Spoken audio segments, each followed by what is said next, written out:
And with that, we welcome you back to Winning Ingredients, delivered by Papa John's. Better ingredients, better pizza. Breaking down this divisional matchup turned conference championship with two of our very best, Danny Kanell and Todd Fuhrman, jumping aboard. Todd, Vegas loves nothing more than a high-profile trilogy fight. Usually, you got to split the first two to find yourself there. The Niners, they've taken the last 6 matchups. They're catching 3.5 on Sunday. Run us through the numbers. How do the odds makers land there? Yeah, pretty incredible, Joe. When you look at the dominance in this series, Kyle Shanahan has clearly figured out exactly what Sean McVay's teams do on the offensive and defensive side of the ball. But you throw all of those previous matchups aside, given the stakes that we're going to see at SoFi come Sunday afternoon, and we hit the rewind button to Week 18, a game where the 49ers took professional money against the Rams in a win-or-go-home type scenario. That price opened in a very similar range in 3.5. Was immediately bet down to 3, and you saw the first half number take some money as well. But I think what the key component of this game and why you're starting to see money coming on the 49ers, and that's the side that I find myself landing on, is that home field advantage is built into the number. There's no reason for any of us to believe that the Rams may not have to operate with a silent count yet again in this particular spot. You look at the price of tickets in the secondary market, the fact that the Rams made it a priority to try and eliminate folks from the Bay Area being able to snatch up tickets for this matchup tells you all you need to know. The Sea of Red will travel down the coast. And I think when you dig into some of the numbers here as well, specifically for the Rams defensively, this is a team that's been built to try and slow down teams that spread you out like the Kansas City Chiefs. The problem for the Rams, they're extremely thin in the middle of the field. The linebackers are underwhelming. The safety play doesn't leave you brimming with confidence, especially as that group is depleted. And that's where Jimmy Garoppolo does a lion's share of his damage, throwing to the likes of Brandon Ayuk and George Kittle. The 49ers are going to run it early, they're going to run it often, and defensively they're going to generate pressure with their front four. I think the 49ers make it a lucky number 7 and win this football game outright Sunday afternoon.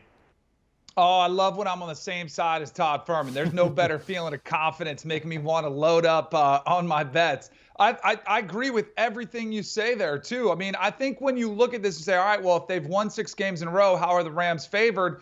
Well, the Rams have the advantages all over the field. Quarterback, slam dunk, Matthew Stafford. Receiver position. You got Cooper Kupp, who just won the Triple Crown. Clearly advantage there. Second receiver, and Odell Beckham. How about Aaron Donald on the defensive front? One of the best defensive players in the country. Like, every advantage should favor the Rams, but the intangibles are what are very real in this matchup. And you heard Sean McVay, allude to it, said, hey, sometimes it can be a tough matchup for us. And that's what Todd is talking about, too. And when you look at Jimmy Garoppolo and his struggles are well documented, he doesn't have to throw the ball. He doesn't have to work against Jalen Ramsey, who's one of the best corners in the league. He's going to work against linebackers versus George Kittle, or even linebackers or safety versus Deebo Samuel, or who the heck knows how Deebo Samuel is going to get the football. So I think this is one of those games where you've got a mentality that we can beat this team, and you've won 6 in a row, and you can play the underdog chip on your shoulder role.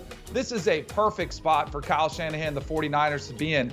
I don't know if I'm quite as confident in the win outright. I don't hate it, but I think it'll be a field goal game for sure. So I'm going to take the 49ers in those points. Yeah, we can take those points, Danny, but if the playoff script tells us anything, it's that the teams that win also cover. So for the dog, that makes sense. If you're winning, you're obviously covering the number you're catching, but also favorites covering that number at a very high clip as well. So if you think it's the Niners, maybe a little money line sprinkle as well. Tracking the total here, guys, we're looking at 45.5. If we're buying into that Niners game script of run early, run often, I'm sure they'd favor another low-scoring contest as we saw a week ago. But when these two met in Week 18, we got 48 in regulation, 51 at the final gun. Todd, what's your lean here on the total? Well, when you look at the total here, Joe, we've seen a little bit of money come in on the under. This price was as high as 47. We're down to 45.5. So I don't see a ton of wiggle room in a game that I actually made 45. But what I do think is fascinating when you look at game script and the way this series has gone, or the 49ers with Jimmy Garoppolo under center, I mean, this is a team that's 9-2 straight up in the regular season when Garoppolo doesn't throw a touchdown pass. They're 3-0 in the postseason when that's the case. And what's incredible about the 49ers, their recipe for success has been not letting Jimmy Garoppolo throw a ton. 4 playoff wins with him under center, 71 pass attempts. But what's more important in this particular game, and you dig into the 49ers numbers all season long, it's a team that wants to run the football a ton. When you're looking at early downs and score neutral situations, they run it at more than a 57% clip. Those numbers go up substantially against the Rams. The key for Kyle Shanahan, there's nothing that gets him more excited than a 19-play, 11-minute drive that ends up in 7. And I think you could see possessions at a premium in this particular spot. The level of familiarity between these teams, the nerves and everything else suggests this game will be played at a more methodical and slower tempo and pace. I lean under the total. I just don't have a ton of wiggle room with where the number currently sits. I'm with you on this one, too. I'm on the under as well for a lot of the same reasons again. And I think clearly you know what the 49ers want to do, but on the offensive side of the ball. But I also think on the defensive side of the ball, the Rams want to try to establish the run and work off the play action pass to hit the big play action pass. That's what they want to try to do. They want to hit Cooper Kupp on a game winner like they did against Tampa Bay. They want to get Odell Beckham, some chunk yardage plays. And if you're the 49ers, you want to do everything in your power to stop that play, to prevent it from happening. Sure, you'll give them a check down to Cam Akers or you'll let them hit somebody underneath. Just don't let them get behind you. And I think they'll have some success doing that. I think that'll be the game plan. And then clearly they want to run the football and limit Jimmy G's exposure in all facets of the pass game. So I think this one will be a lower scoring affair, especially if you like 49ers here, like both Todd and I do. I think it'll be lower scoring. Yeah, that man in the middle, Fred Warner, makes everything harder, pass and run game for opposing offenses. Let's jump on some player props, guys. You get to this point in the season and you know you're going to be looking at bigger names and maybe some bigger numbers. But Danny, who's not getting the respect they deserve right now? So I think it's clear. Jimmy Garoppolo. Now, I'm not making the case for Jimmy Garoppolo is a Pro Bowler, but at 230.5, I think this is time to start nibbling here and take the over his passing total. I talked about some of the matchups that are very favorable for the 49ers versus this Rams defense. You got George Kittle, one of the best tight ends in the league. Well, there'll be a mismatch almost every time. Deebo Samuel is just a football player who makes plays, and Kyle Shanahan will figure out ways to get in his ball. Sure, rushing the football, but also simple, easy throws that he could break out and get a big chunk play there too. Now, the thing that's crazy about this is they played twice. Once it's been well under this number at 178. The other one it's been well over at close to 300 yards. So I think it will not be one of those slam dunk overs. But I think the Rams defensively will be like, all right, we're going to sell out. We're going to have to stop the run. We're going to force Jimmy G to beat us, which I think will present some opportunities. I don't think he's going to light him up for 4 touchdown passes and 350 yards. But at 230.5, I'll take that over passing total. And I'm going to look at another 49ers player to go over his total, and it'll be Elijah Mitchell carries at 17.5. You dig into the 49ers box scores, and in the last 7 games where Elijah Mitchell has been the true RB1 for them, he's carried the ball 17 times or more in all of them. And the only time he was just at 17 was last week against Green Bay, where he had it 17 times for 53 yards and was ineffective for stretches. While Deebo Samuel garners all the headlines, Elijah Mitchell's the guy that has to do the heavy lifting. And I think the 49ers are more than content on 1st and 2nd down to try and pick up 2 to 3 yards. We've seen Mitchell really show his workhorse capabilities, and as he works up a lather, I think he continues to build some of that momentum. Last week, more of an anomaly than anything else. You don't expect a kid who played his college ball in Louisiana to go up to the frozen tundra and be effective. I think the climate-controlled setting at SoFi will pay dividends here. I really expect Mitchell to feature prominently in everything San Francisco does. Look for him to carry it north of 20 times. Over 17.5 definitely feels like a value opportunity. All right, so Todd's playing that one over. I'm a little scared by Kyle Shanahan, just how multiple they can get in the run game. 17.5 is a reasonable number. But for an underplay, maybe we do target those 2 backfields with both coaches being a bit, let's call it Belichickian in the way they dispatch the run game. They can get a lot of guys, a lot of different looks. Todd, where do you lean under amongst all our options on the board? You know, this is actually my favorite prop bet of all of Championship Sunday. So, Danny, you might want to cover your ears because I'm going right after your alma mater and one of the starting running backs here in Cam Akers and going under his total at 61.5. When you look at Akers last week, he had a full workload against Tampa, 22 carries, but was extremely ineffective, averaging right around 2 yards per touch.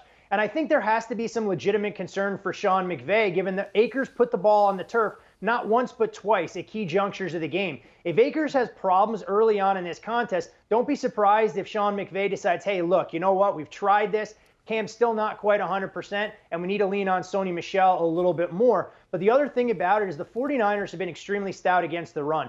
Even when they were worried about Green Bay's passing attack and trying to figure out a recipe for slowing down Devontae Adams, D'Amico Ryan's defense didn't give a lick against the likes of A.J. Dillon and Aaron Jones before Dillon left that game with an injury. I think the Rams have to use a short, controlled passing game, get Matthew Stafford involved in play action, but it doesn't mean they have to be that effective running the football. This feels like a big mountain to climb for Akers. I'm going under 61.5. Todd, I'm incredibly disappointed in you. I love my Florida State Seminoles, but you know what I love better? I love making money, which is why I have a prop on Cam Akers as well. A clearly unbelievable story to come back from that Achilles injury just 6 months removed and be able to play at any level, let alone, playoff level in the NFL. But I am in total agreement with you here. I'm just attacking it a little bit differently. There's no way faster, not to find your way on the bench, but for coaches to be a lot more judicious in your touches than to cough the football up, which you mentioned Cam Akers did twice. So I'm going to look at his rushing attempts, 17.5. I think he'll get less opportunities here. I think the Rams looked at this, and after a week of practice, look at the film. They're saying, man, maybe we rushed him back and we're expecting a little bit too much of him. And it's not like you don't have anybody else to go to. Sony Michel is not a bad option there as well. So I hope he gets a big play in there somewhere. I just don't think the opportunities will be as many coming off a rough performance, and they'll slow down a little bit on this Cam Akers, comeback player of the year, which it's an incredible story, but I just don't think he'll be featured as much in this offense. Danny Kanell, Todd Fuhrman, always on the money and always a blast, guys. Thank you.